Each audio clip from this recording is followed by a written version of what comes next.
At my son's wedding, I walked toward the reception hall expecting nothing more than a quiet seat near the aisle, a place where a mother could watch her child begin a new chapter. Instead, I found a metal trash can placed exactly where my chair should have been. My name card was taped to it as if that were some kind of decoration. I froze, my hand hovering in midair. Guests nearby glanced over, whispered, then laughed softly behind their hands. My daughter-in-law stepped forward with a bright smile that didn't reach her eyes.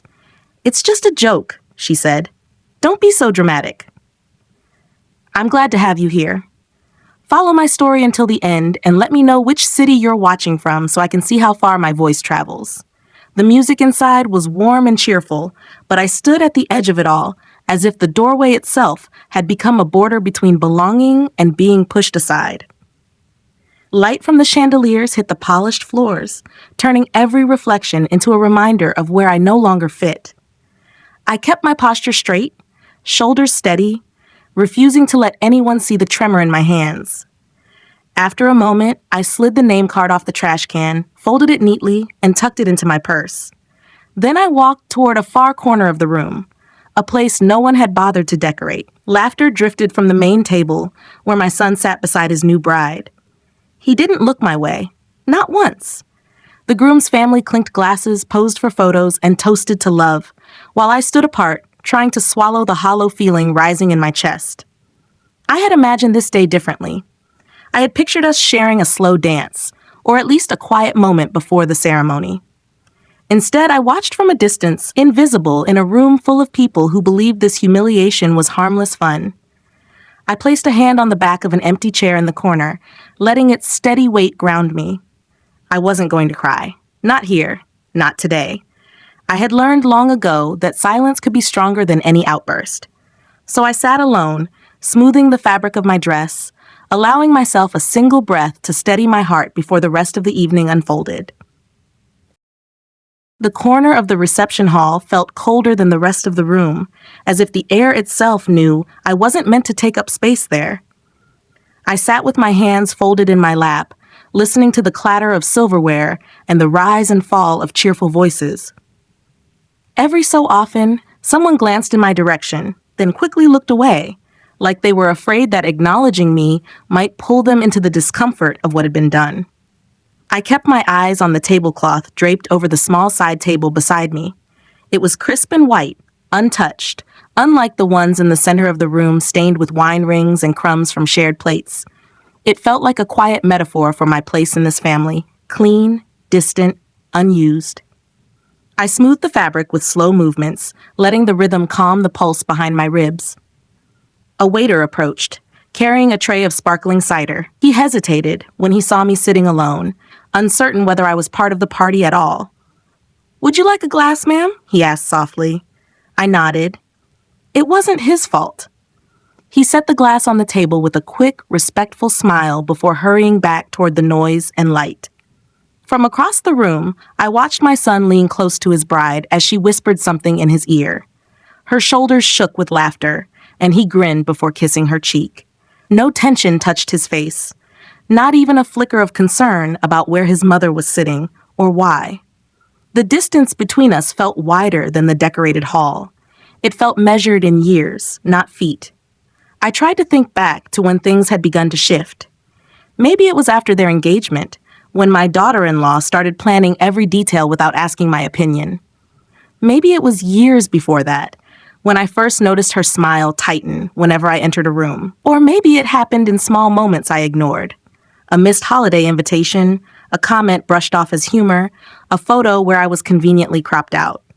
The band transitioned into a slow song, the kind meant for mothers and sons. I watched couples step onto the dance floor, moving gently in the warm amber lights. My son didn't look my way. He simply guided his new wife out for the dance, their shadows gliding across the floor where I should have been standing beside him. Someone nearby sighed about how beautiful they looked together. I lifted the glass of cider to my lips, letting the sweetness touch my tongue before setting it down again. The music softened, and for a moment I imagined standing up, walking across the room, tapping my son on the shoulder, but I stayed seated. The image dissolved as quickly as it came. A bridesmaid passed by, adjusting her bouquet. She noticed me and paused just long enough to offer a polite, uneasy smile, the kind a person gives when they witness something uncomfortable but don't want to get involved. "Are you doing okay?" she asked, her voice barely above the melody. "I'm fine," I answered, the words steady and simple. She looked relieved, nodded, and walked away. I rested my hands on my knees, feeling the familiar ache bloom in my chest, not sharp, not dramatic, just a quiet heaviness that spread like a slow-moving tide. I'd come expecting to be part of a family celebration. Instead, I felt like a guest who'd wandered in by accident. But beneath that ache, something steadier was beginning to take shape. A stillness, a clarity. I watched the lights glimmer off the chandelier, reflecting tiny sparks across the room, and for the first time that evening, I wasn't thinking about the humiliation at the entrance. I was thinking about the truth I carried in my purse, the envelope I had tucked away days ago, just in case my instincts proved right. I straightened my back and placed both hands on the table, feeling the cool surface press against my palms. The night wasn't over, and I wasn't done. The music shifted again, livelier this time, pulling more guests toward the center of the room. I stayed in my corner, hands resting around the stem of the untouched glass. The chatter swelled, a tide of voices rising and falling, none of them reaching me. I watched it all as though through a window, present, but not part of anything happening on the other side. Then I saw her. My daughter-in-law's aunt, a woman who had always been polite in a way that felt like she was holding back questions she wasn't allowed to ask. She moved through the crowd with careful steps, her gaze brushing over faces until it settled on me. Something in her expression made my breath still. It wasn't pity, it was worry. She hesitated before approaching, glancing over her shoulder as if making sure no one watched her walk toward me. When she finally stopped at my table, she pulled out the chair across from mine and sat down slowly, folding her hands in her lap. "You shouldn't be sitting here alone," she said softly. "I'm perfectly fine." She looked at me for a long moment, searching my face. "I saw what they did to your seat," she whispered.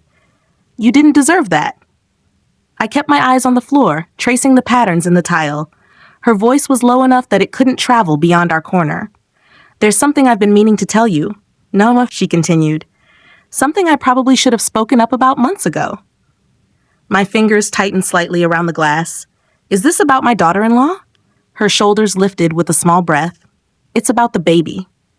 The noise of the wedding faded behind us. For a moment, all I could hear was the soft hum of the air vents and the distant clinking of dishes. She leaned closer. "I've noticed things that didn't add up. The dates, the appointments, the stories she gave the family." She paused, choosing her words carefully. "I don't think your grandson is your son's child." A quiet stillness settled in my chest. I didn't flinch.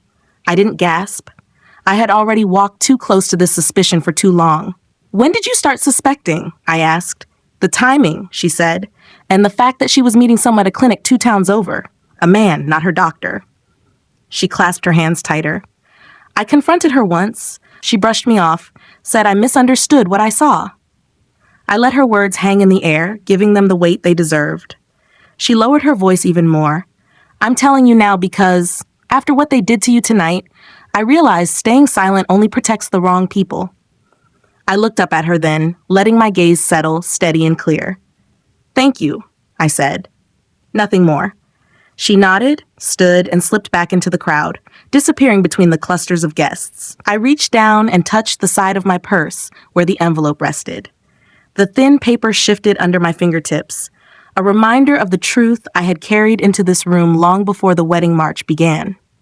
I sat there quietly, the noise of the celebration blurring into a distant hum again. Not because I was overwhelmed, but because my thoughts were sharper now, aligning themselves into something solid. Humiliation was one thing, but lies presented as family were something else entirely. I looked toward the head table, where my son and his bride sat beneath strings of white lights. She laughed loudly at something someone said, tilting her head just enough for her earrings to catch the glow.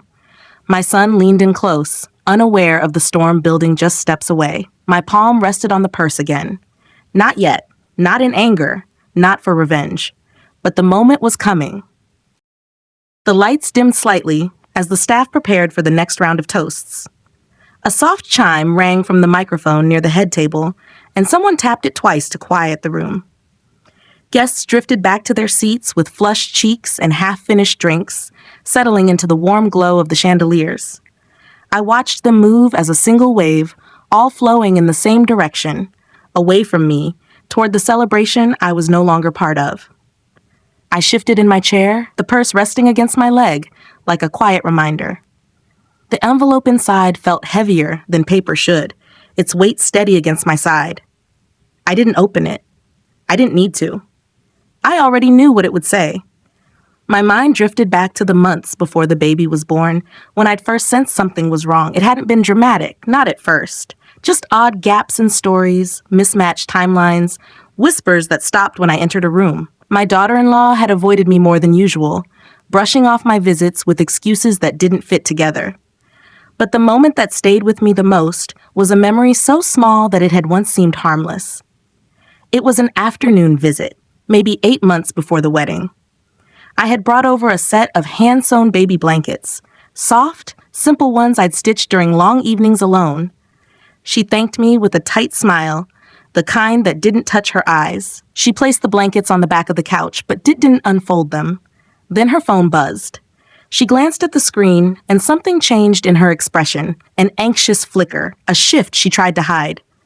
"I need to take this," she'd said, stepping into the hallway. The door hadn't fully closed, and I heard a man's voice on the other end. Not my son's. Not anyone I recognized. A low voice, urgent.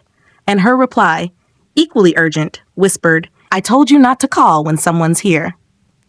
She ended the call quickly when she realized I had heard enough to ask questions, but I didn't confront her. Not then. I simply picked up the baby blankets and folded them again, more out of habit than anything else, pretending I hadn't heard a thing. Silence can keep peace. It can also keep secrets. I hadn't brought it up with my son either. He was already distant, working long hours, blaming stress, missing family dinners without explanation. He wouldn't have heard me even if I'd tried to speak. Back in the present, someone delivered a toast, and the room erupted with laughter. I watched my son raise his glass. He looked happy, genuinely happy, in a way I hadn't seen in years. He leaned toward his bride as though she anchored him, as though he trusted her completely. I felt a quiet ache settle under my ribs. Not jealousy, not anger, something colder. A realization that trust, once broken, rarely made a sound when it fell apart. I brushed my fingers along the side of my purse, feeling the smooth edge of the envelope shift beneath the fabric. I remembered sitting in my car outside the clinic the day I decided to get the test done. I had held the envelope in my lap afterward, staring at my handwriting on the front. I didn't open it. Part of me didn't want to confirm what I already suspected, but tonight had changed that. The trash can. The whispers. The laughter. The way she had looked me in the eye and dismissed me like a burden. The truth inside that envelope wasn't just about genetics. It was about respect, about dignity, about a line crossed too many times to ignore. A server approached to refill the water pitchers. He glanced at my empty corner, hesitated, then carefully filled the glass in front of me. His kindness, small as it was, settled into the quiet space in my chest like a steadying hand. I whispered a soft thank you, barely audible over the noise of the crowd. And somewhere in the center of the room, my daughter-in-law lifted her glass, smiling bright under the lights, unaware that the night was shifting beneath her feet. The toasts went on one after another, each person eager to grab the microphone and share a story, some sweet, some rehearsed, all delivered with the same warm glow that never quite reached the corner where I sat. I let the words wash over me without absorbing them, hearing only fragments. Perfect couple, beautiful beginning, family coming together. Family. The word struck me each time someone said it, sharp enough to leave a small bruise. I shifted my attention to the far end of the room, where a cluster of guests lingered near the dessert table. Among them was someone I recognized, a woman who had known my son since preschool. Her name was Maggie, a childhood friend who had remained close to him until marriage slowly pushed old relationships into the background. She spotted me before I could look away. Her eyes widened, not with surprise, but with concern. She approached without hesitation, weaving through guests until she reached my small island of quiet. "You're sitting all the way over here?" she asked gently. I gave a small nod. "Just needed some space." She glanced behind her as if making sure no one was listening, then pulled up the chair beside me. "I'm sorry," she said in a low voice. "What they did at the entrance, that wasn't right." "It's done," I replied. My voice was steady. I wasn't interested in sympathy, only clarity. Maggie folded her hands on the table, her gaze steady on mine. "I came because, well, I think there's something you should know." A familiar sentence. The second time someone had said it tonight. I waited. She leaned in, lowering her voice to almost a whisper. "About the baby." My fingers rested lightly against my purse. "What about him?" "I work at the pediatric clinic down on Oak Street," she said. "I've seen your daughter-in-law there, not with your son." I didn't blink. "With whom?" "A man I've never seen before. Not family. Not someone from your son's circle." She paused. They weren't acting like acquaintances. The air in my corner felt heavier, but not suffocating. Just confirming. Confirming what I had already expected long before tonight. Maggie continued. "The first time I saw them, she seemed nervous. The second time, angry. They were arguing in the parking lot. She didn't notice me, but I heard enough to know it wasn't about a routine visit." I looked at her, the steady calm in my chest unfazed. "Why tell me now?" She hesitated, then exhaled. "Because I thought your son already knew. But watching him tonight," she glanced toward the head table, "he's completely in the dark. And I can't pretend anymore, not after seeing how they're treating you." Her honesty settled between us like a folded cloth, quiet, clean, unmistakable. "I appreciate your courage," I said. She shook her head. "I should have spoken sooner." Then she reached out and placed her hand briefly over mine. "Whatever happens next, you don't have to face it alone tonight." Her gesture was kind, but I didn't need comfort. The truth was no longer a shadow moving behind me. It was a shape, defined and steady. "Thank you, Maggie," I said, lifting her hand gently away. "You've done enough by coming over." She nodded, stood, and returned to the crowd. I sat still, the envelope in my purse pressing lightly against my leg. 2 different people had come to me tonight. 2 people with no connection to each other, both bringing pieces of the same truth. The music swelled again, joyful and bright. Laughter rippled through the room. My son threw his head back, carefree. My daughter-in-law glowed beneath the lights, pulling attention toward herself like a magnet. I rested my palm flat on the purse. I didn't need to open the envelope to know it was time. The band started a new song, upbeat and glittering, the kind meant to keep the celebration alive. Guests clapped along, some already tipsy, some swaying with dessert plates in hand. The whole room pulsed with energy, warm and full, yet somehow colder at the edges where I sat. I shifted slightly, letting the purse rest more firmly against my side. The envelope inside no longer felt like a question. It felt like a door waiting to be opened. A group of cousins drifted toward my corner, laughing loudly as they passed. One of them glanced at me, then whispered something to the others. Their laughter softened, awkward and quick, before they moved on. I didn't take it personally. People avoid what makes them uncomfortable, and tonight, my presence seemed to make many of them uneasy. I kept my eyes on the head table. My son was talking to the best man, nodding along to a story, his smile wide and unguarded. He looked so much like his father in moments like that. Warm, trusting, earnest. I wondered how much of that trust had been misplaced. A memory surfaced, quiet and unexpected. It was from years ago when he was just a little boy. He'd fallen off his bike and skinned his knee badly. He tried to hide the injury, afraid I'd be upset. But when I found him sitting on the porch, wiping at his tears with dusty hands, I had simply lifted him into my lap. He said, "I didn't want you to worry." And I told him, "The truth never hurts as much as a lie." He remembered that lesson then. I wondered if he remembered it now. Someone tapped the microphone again, announcing the next tradition, a slideshow of the couple's journey. The lights dimmed and the room quieted to a soft hush. I watched the screen flicker to life, showing photo after photo of trips, milestones, staged smiles, and moments carefully curated to look perfect. But I didn't see perfection. I saw gaps, missing pieces, months where the timelines didn't align. A photo of my grandson appeared, tiny, wrapped in a hospital blanket. My daughter-in-law beamed at the camera, but her eyes were fixed on someone standing just outside the frame. My son wasn't there. He had arrived later. She'd told us he'd been stuck in traffic. The explanation had seemed plausible at the time.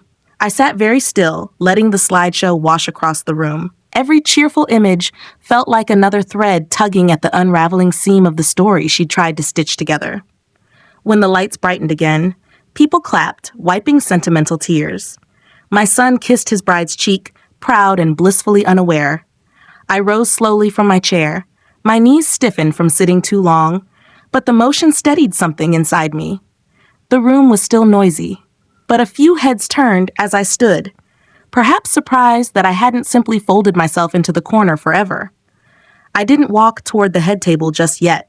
Instead, I took a few steps closer to the center of the room, enough for the light to catch my shoulders, enough for my presence to become visible again. I rested one hand on the back of a nearby chair, grounding myself. My purse hung at my side, brushing softly against my hip. I waited. I didn't rush. A decision like this shouldn't be made in anger. The DJ announced the bouquet toss, and the room erupted again. Guests flocked to the dance floor, pushing closer, laughing. My daughter-in-law stepped forward, lifting the bouquet dramatically, as if every spotlight in the room belonged to her. She shone brightly, too brightly, a brightness built on layers of concealment. I looked at her, really looked, and something inside me settled with quiet certainty. This wasn't a moment for revenge, it was a moment for truth, and truth once spoken does not ask for permission. The bouquet toss ended in a burst of laughter as a cluster of bridesmaids tumbled into each other. The bouquet landed in the arms of a cousin who squealed loudly, drawing more cheers from the crowd. My daughter-in-law wiped a playful tear from her eye, basking in the attention, glowing as if she owned every light in the room. I stood still, letting the noise settle around me like dust. No one noticed the way I held the back of the chair, anchoring myself. No one noticed the purse at my side. They were too busy celebrating, too busy pretending everything in that room was perfect. When the commotion softened, the DJ called for everyone to return to their seats for the final round of speeches.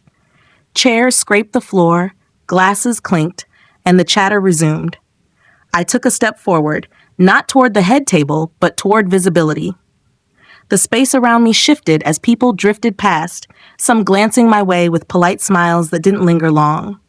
My son caught sight of me for the first time in what felt like hours. His face brightened for a second. Reflex, nothing deeper, and he lifted a hand in a greeting that barely reached his shoulder.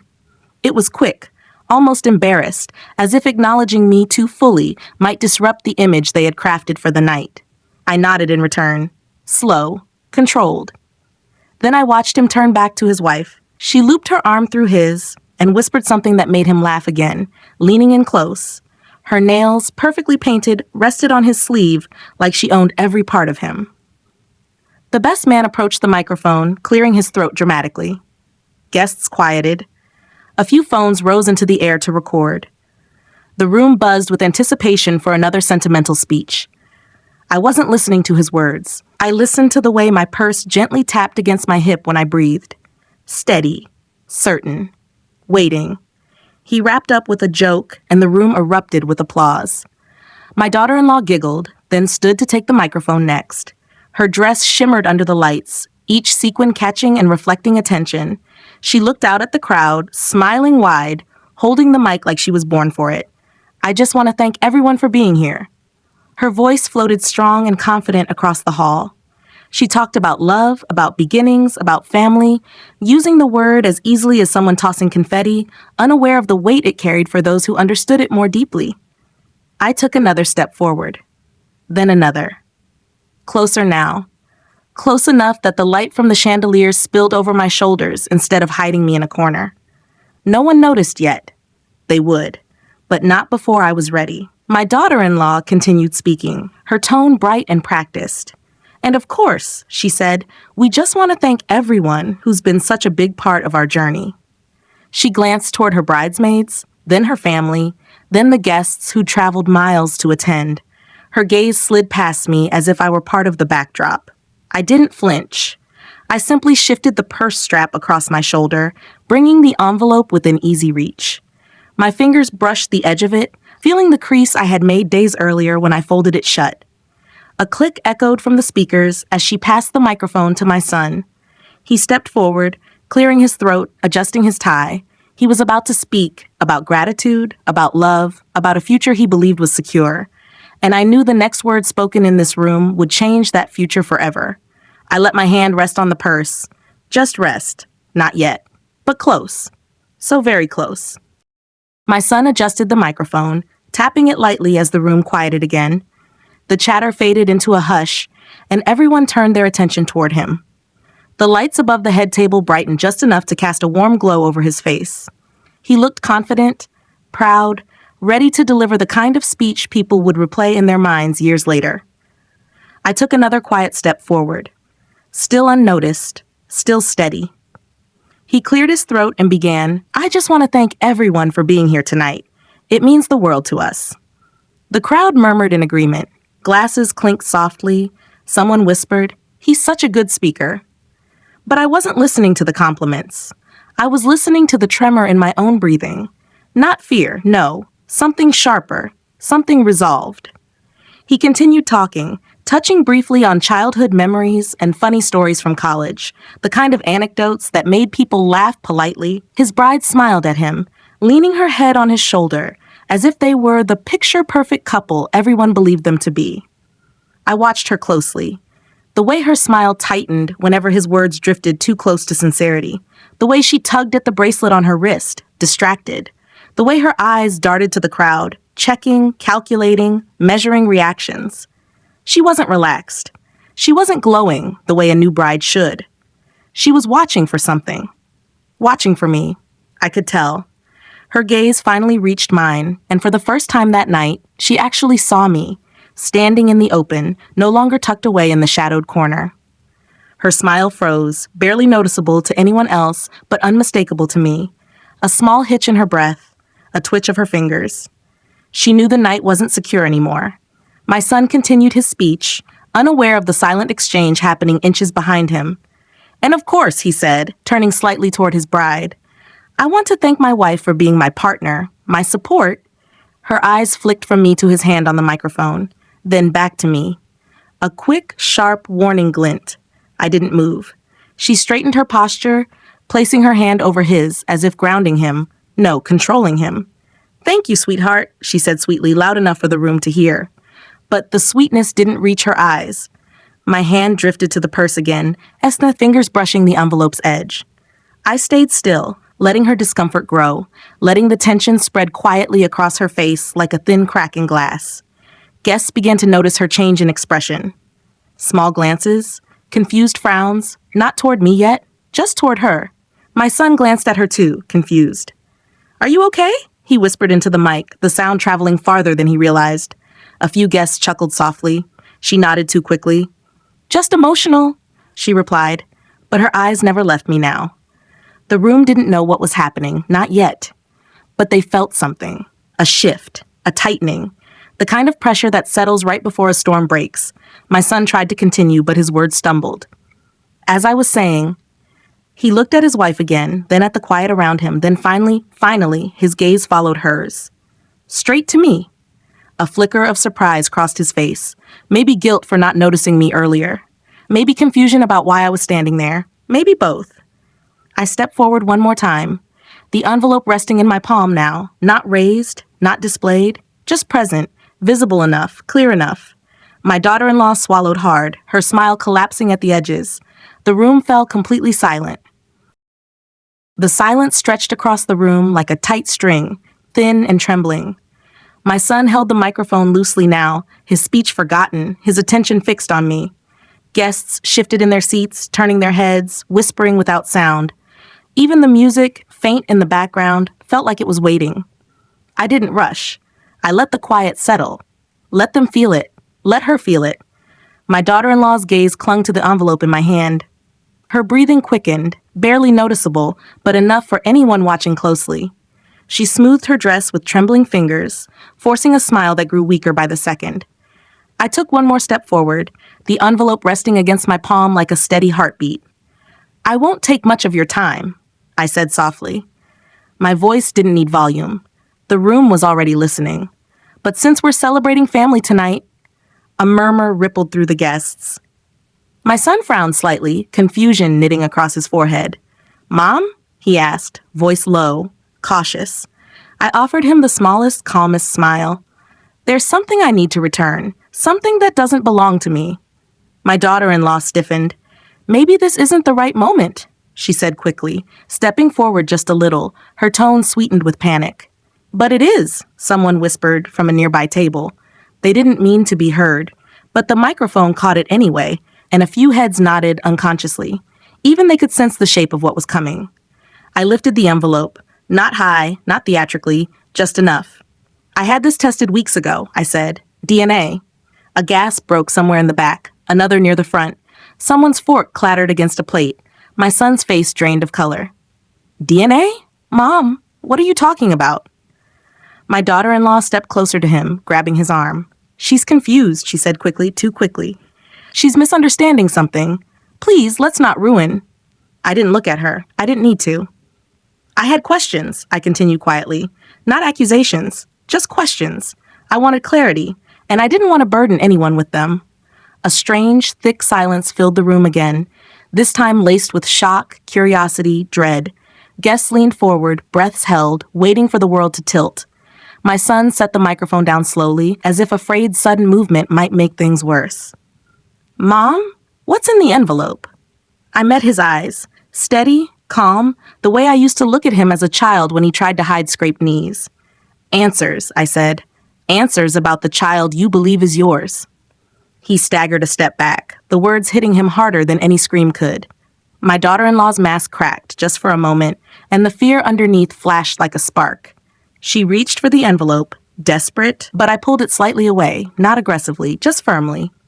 I didn't open it, I said. I didn't need to. The truth was already loud. A collective breath pulled through the room. My daughter-in-law shook her head, her voice breaking. She's lying. She's trying to embarrass me. She's making this up. I finally turned to her, my voice steady as stone. If I were lying, why does this scare you? Her mouth opened, then closed. No words came out.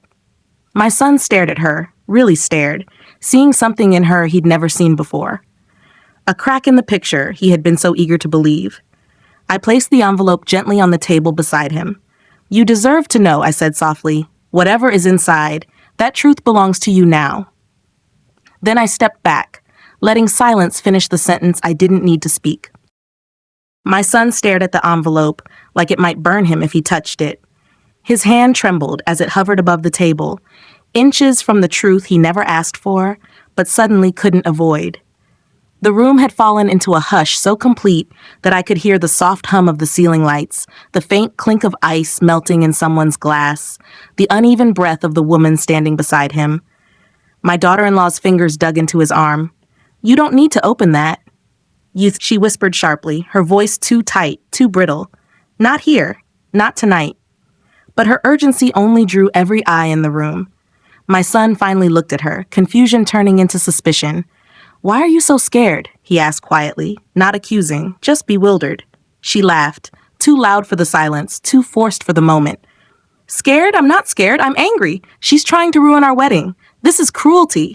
Whispers spread across the tables. Someone murmured, if it was nothing, she wouldn't react like that. Another added, why not just let him see? My son swallowed hard, the muscles in his jaw tightening. He lifted the envelope with a careful hand, almost reverent.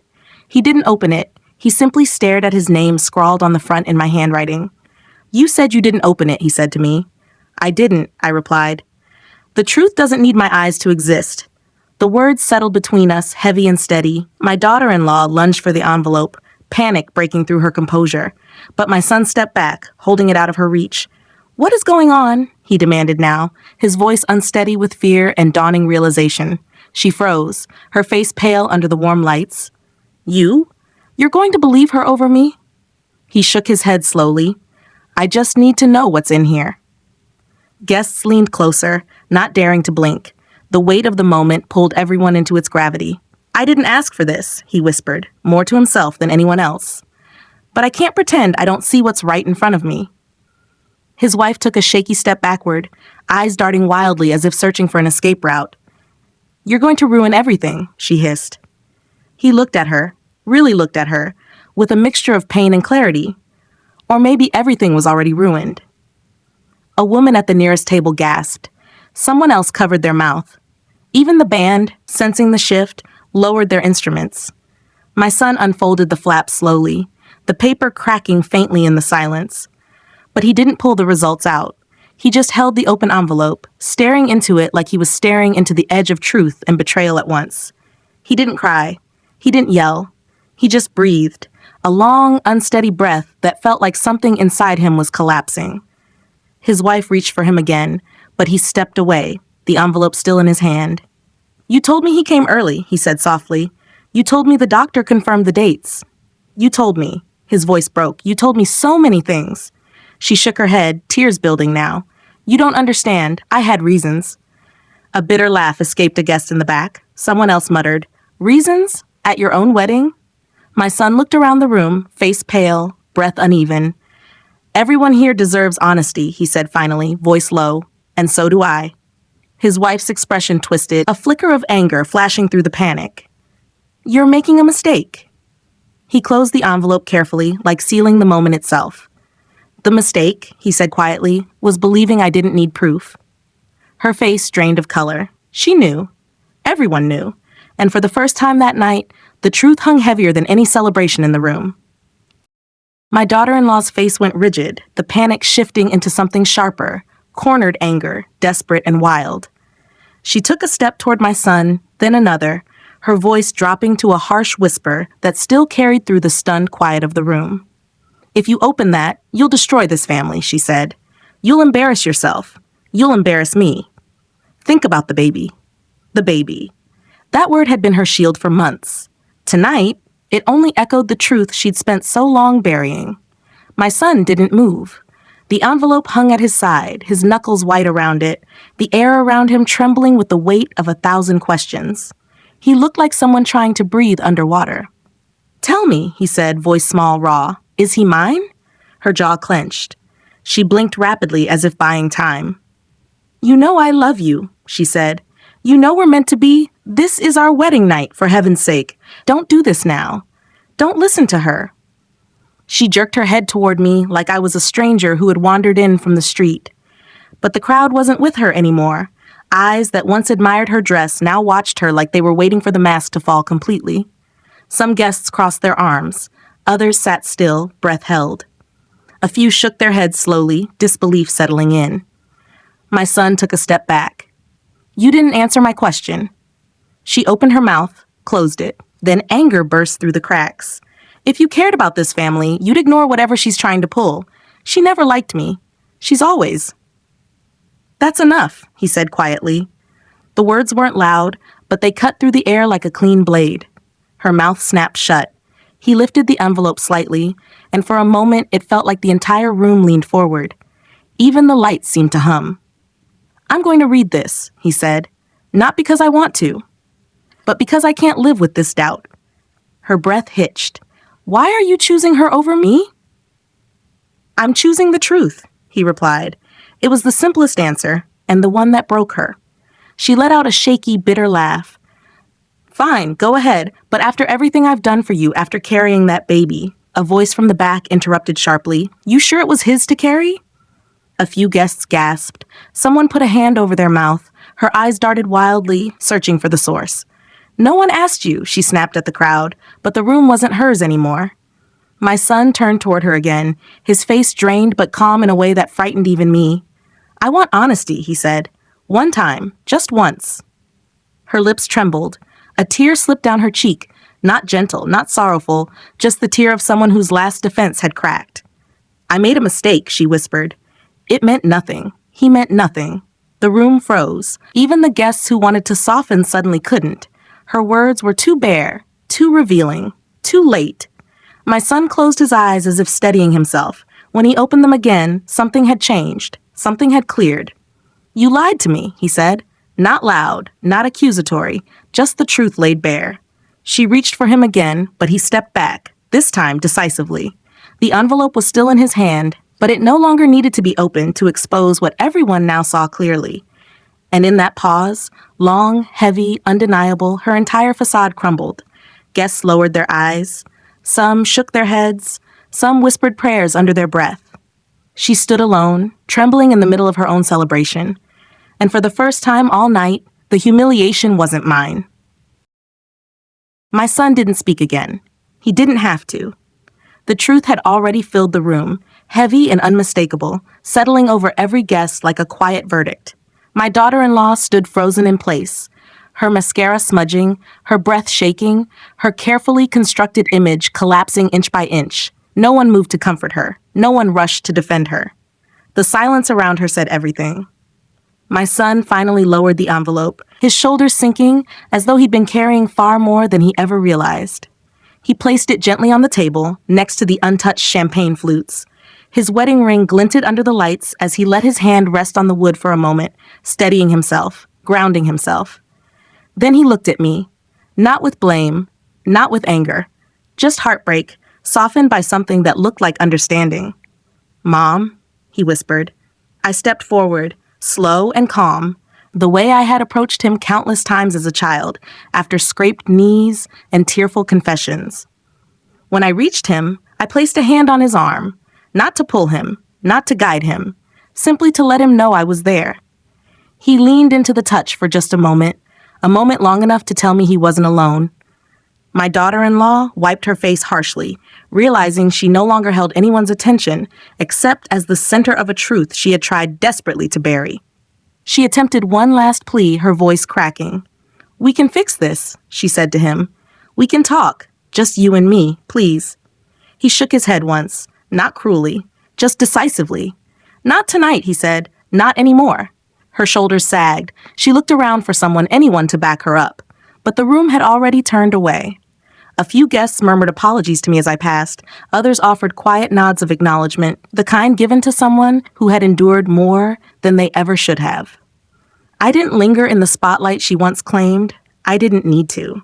Instead, I stepped back, allowing my son space as he walked away from the head table, from the microphone, from the life he thought he was entering with certainty.